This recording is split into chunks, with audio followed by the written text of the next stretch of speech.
Айланайын Өмүрбек Черкесович. Мен азыр үйгө келсем, арт тараптан сиздин мына азыр түн ортосу тойдон кийин, тойдон чыгып, ресторандан чыгып, анан сол көчөдө туруп алып, мага берген жообуңузду таратып атышат, жөнөтүп атышат. Мен угуп көрдүм. Өмүрбек Черкесович, мен сизди терең сыйлайм. Сиз билесиз, биз Текебаевдин доорунда жашап атабыз деп мен айткам. Бул куттуктоо дагы, бирок бул сыноо дагы. Анткени сиздин дооруңуздун жыйынтыгы, кесепети мына көз алдыбызда да. Кандай жашап атабыз? Жаштарыбыз каякта? Кыргызстандыктар азыр каяктагы тентип жүрүшөт? Завод, фабрикалар, айыл чарба, балдар билимдеринин деңгээли, саламаттык сактоонун мына сапаты бардыгы былтыр көрдүк, азыр көрүп атабыз. Мына кетип атат балдар, элдер, жап-жаштар, кары картандар. Текебаевдин доору, Текебаевдин жыйынтыгы. Туура. Биз көптөгөн, 100 миңдеген кыргызстандыктар сизге ишенгенбиз. Канча жылдар бою сиз чындык деп президенттер менен күрөшкөнсүз. 2010 жылы 70-тен көп биздин кырчындай жаш өмүрүн берген. Ошо сизге ишенип. Бийликтин бардыгы сиздин колуңузга тийген. Анан не болду? Мына көрдүк го. Партиялык коррупциянын бардыгы мына сизден башталды. Сиз баягында айттыңыз, баланча депутат ал ошол замат Садыр Жапаровдун тарабына өтүп кетти деп. Аны неге аны алдыңыз элеңиз? Аны неге тизмеге киргиздиңиз элеңиз? Фракцияңыздан бир эле Никитенко калды го жаныңызда. Эми Өмүрбек Черкесович, мен сизге ийгилик каалайм. Ийгилик. Сиздин ордуңуз Кыргыздын төрүндө. Ошо Кыргыздын төрүндө, мына менин төрүмдө дайыма болосуз. Бирок дайыма эле кечкеле сизден башка эч ким эл үчүн күйбөйт. Кыргыз эли сизден башка эч кимге кереги жок. Сиз эле билесиз дегенди эми мындай ченемдеп айтсаңыз, биз да барбыз.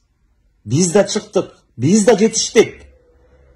Биз уже өзүбүз азыр кандайдыр бир ишти колубузга алып атабыз. Башка доор келсин деп. Ушул доор бүтсүн деп. Башка бир жакшы жашоону көрсүн биздин жаштар, балдар деп. Ошондуктан мен сизге ийгиликтен башка эчтеке каалабайм. Бирок эми күрөскө тойбогон жанагындай эле болбоңузчу. Сиз кимсиз, мен киммин? Ийгилик сизге. Мен балыкчыдамын. Азыр эле тойдон чыктым. Бүгүн биздин партиялаш таланттын кызы Жеңишгүл Элеман деген жигитке турмушка чыгыптыр. Жигит тараптан кудалар жете көздөн болушат экен. Алар да өмүр бою Атамекен партиясына добуш бергенбиз дейт. Той өткөн ресторандын ээси ал өтүп кеткен экен, арты кайрылуу болсун убагында алда Атамекенде болуп жүргөн деп айтышты. Мен мунун баарын эмне үчүн санап айтып жатам? Анткени Эдил Байсалов Азаттыкта Текебаев, сенин жаныңда көп адамдар жүрдү эле, бүгүн алар каякта деп суроо узатты. Убагында Атамекенге 100 миңдеген адамдар келип кеткен. Атамекен турмуштун мектеби. Тигил же бул тарыхый кырдаалда өлкөнүн тагдырына кайдыгер эмес адамдар биз менен бирге болушкан. бирок турмуш шартына ылайык, жагдай кылайык, алар активдүү саясаттан четтеп, өз тиричиликтерине менен алек. Алар кайда болбосун, биз аларга ыраазыбыз. Аман болсун. Анткени алар кайдыгер болбостон, кайсыл бир убакта өлкөнүн кызыкчылыгы үчүн өз убактысын, өз эмгегин аяшкан эмес. Атамекен бул саясатчылардын фабрикасы. Кыргызстанда менмин деген саясатчылардын көбү Атамекенде тигил же бул убакта болуп тарбия алып чыккан. Орустарда бир макал бар.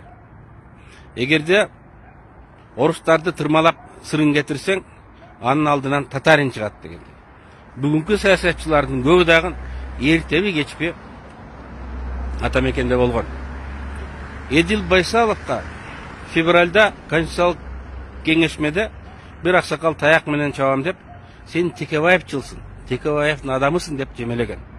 Эдил, сен да биз менен болгонсуң. Сен акыркы жылдары бийлик тарапта, Сооронбай Жээнбеков тарапта болдуң. Бүгүн да колдон колго өтүп, бүгүнкү бийликтин тарабындасың. Ошондуктан бизде болуп, бирок тигил же бул шарт менен башка жака кеткен, же өз тиричилиги менен алек болгон адамдарды биз айыптабайлык. Алардын тандоосу. Биз аны сыйлайбыз. Ал эми Атамекенде бүгүн да адам көп. Бүгүн биз оппозициядабыз. 10-жылы очередь болуп агып келген мүчөлөр албетте бүгүн азыраак. Анткени мен камалып да көрдүм, куугунтукталып да көрдүм. Башыңа кыйын түшкөндө шам менен күндүзү издеп таба албай калган адамдарың болот. Салам айтпай качып кеткен адамдар болот. Ал эми башыңа иш түшкөндө да качпагандар бул чыныгы жолдоштор. Булар чыныгы достор. Бүгүн биз оппозициядабыз. Бирок биз менен көп адамдар, жаштар, ветерандарыбыз бар. Биз алар менен сыймыктанабыз. Ошондой адамдар бар болгон үчүн Кыргызстандын келечеги бар. Биз андай адамдарды урмат, сый менен жаштарга үлгү катары көргөзүшүбүз керек.